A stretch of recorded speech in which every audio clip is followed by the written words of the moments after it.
आज का हमारा चैप्टर है air and water pollution. So students, what is air? Air जहां हम सांस लेते हैं, हमारा एटमॉस्फेयर है ना, तो उसमें सब कुछ एयर है। तो एयर का नेचुरल कंपोजिशन क्या है? तो हम देखते हैं एयर में 78% नाइट्रोजन है, 21% ऑक्सीजन है और 0.03% कार्बन डाइऑक्साइड है। और जो रिमेनिंग पार्ट है यानी 1% से भी कम पार्ट के अंदर अदर इनर्ट गैसेस है like argon, neon and water vapours है, मीथेन है, सल्फर है एंड एटसेट्रा। अब किसी भी वजह से ये कंपोजिशन जो है वो डिस्टर्ब हो गया, बिगड़ गया, तो हम कहेंगे एयर जो है वो पॉल्यूटेड है। अब नेचुरल रीजन क्या है जिससे एयर पॉल्यूट हो जाती है?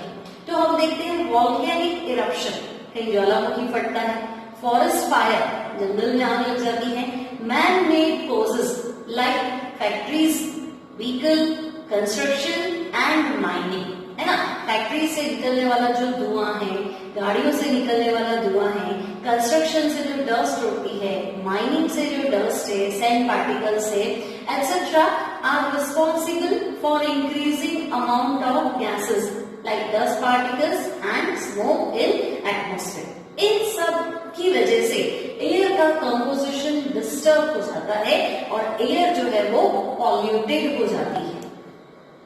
सो स्टूडेंट्स, हम देखते हैं एयर में किसी भी वजह से उसका कंपोजिशन चेंज हो जाए तो एयर क्या हो जाएगी? Polluted. Now the qualitative and quantitative change in the general composition of air is called air pollution. अब क्वालिटेटिव मीन्स क्वालिटी में चेंज हो जाए, उसमें कुछ और गैसेस आ जाए। क्वांटिटेटिव मीन्स उनका परसेंटेज कम ज्यादा हो जाए। जैसे एयर में कार्बन डाइऑक्साइड का परसेंटेज होता है 0.03%, अगर ये परसेंट बढ़ गया तो एयर क्या हो जाएगी? Polluted. Now what are the causes of air pollution? तो देखो, सबसे ज्यादा जो एयर पॉल्यूशन है वो होता है गाड़ियों से निकलने वाले धुएं, means from vehicles. Next, bye agricultural activities, तो जो भी हमारी क्रॉप्स है उनको पेस्टिसाइड्स हमें स्प्रे करना पड़ता है ना, अटैक से बचाने के लिए, माइक्रो ऑर्गेनिज्म के अटैक से बचाने के लिए, तो उससे भी एयर पॉल्यूटेड होगी। डोमेस्टिक पॉल्यूशन, घर में जो हम साफ सफाई करते हैं, झाड़ फूक करते हैं, उससे एयर में डस्ट सेंट बढ़ जाता है। पर्सनल हैबिट्स यानी स्मोकिंग, इंडस्ट्रीज से धुआं जो निकलता है, नेचुरल सोर्सेज हमने पढ़ा था, वॉल्केनो वगैरह, है ना। बाय एक्सीडेंट्स, तो स्टूडेंट्स कुछ मान लो एनिमल्स या डेड बॉडीज जो सड़क पे है जिनको टाइम पे नहीं उठाया तो वो टाइम टू टाइम डीके करती है, तो वो जो सड़ती है तो एयर का कंपोजिशन जो है वो चेंज होता जाता है। Now reckless cut down of trees, तो हमें पता है ट्रीज क्या करते हैं, एयर से CO2 को एब्सॉर्ब करते हैं और उसके परसेंटेज को मेंटेन करने में हेल्प करते हैं। तो कहीं से भी अगर ट्रीज का कट डाउन ज्यादा हो गया तो CO2 एयर में बढ़ जाएगी और एयर पॉल्यूटेड हो जाएगी। और last and important reason, population explosion. अब हमारा नेक्स्ट टॉपिक है air pollutants. Students, air pollutants मतलब ऐसा कोई भी सब्सटेंस जो एयर को क्या करता है? पॉल्यूट करता है।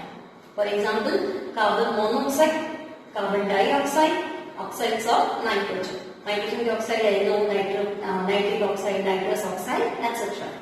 Now harmful effect of pollutants, तो students lead petrol, lead petrol इसमें एक इंपॉर्टेंट कॉन्स्टिट्यूएंट होता है TEL, means tetra ethyl lead. अब ये क्या करता है, जैसे जैसे ये एयर में आता है तो हमारी बॉडी के कांटेक्ट में आएगा तो ये कैंसर क्रिएट कर सकता है, इसकी वजह से टीबी हो सकती है। अब कुछ gases like sulphur dioxide SO2, chlorine Cl2, ammonia NH3 and nitrous oxide N2, अगर हम इनमें से कोई भी गैस के कांटेक्ट में आते हैं तो हमारी आईज में बर्निंग सेंसेशन होने लगता है, मतलब हमारी आंखें जलने लगती हैं और थ्रोट इन्फेक्शन भी हो सकता है। Next SO2, sulphur dioxide. और स्टूडेंट्स ये क्या करती है, तो जब बारिश होती है तो बारिश के पानी में SO2 मिक्स हो जाती है ना, और सल्फ्यूरिक एसिड बनता है। पहले सल्फ्यूरस बनेगा फिर सल्फ्यूरिक एसिड बनेगा, तो एसिड से सॉइल का pH जो है वो कम हो जाता है। प्लांट्स डैमेज हो जाते हैं तो SO2 gas causes death of plants.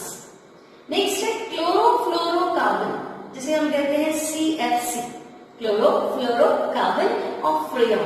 ये फ्रिज में भरने वाली गैस है ना, ये कूलिंग गैस है। इसको एसी में, रेफ्रिजरेटर में और गाड़ियों के अंदर जो एसी लगता है उसमें CFC फिल होती है। तो ये कूलिंग तो करती है, रेफ्रिजरेशन का काम तो करती है, लेकिन जब ये एयर में फ्री होती है तो ये ओजोन लेयर को डिप्लेट करती है ना। ओजोन लेयर में से ओजोन हटाती जाती है तो ओजोन परत जो है वो धीरे धीरे डिप्लेट होती जाती है।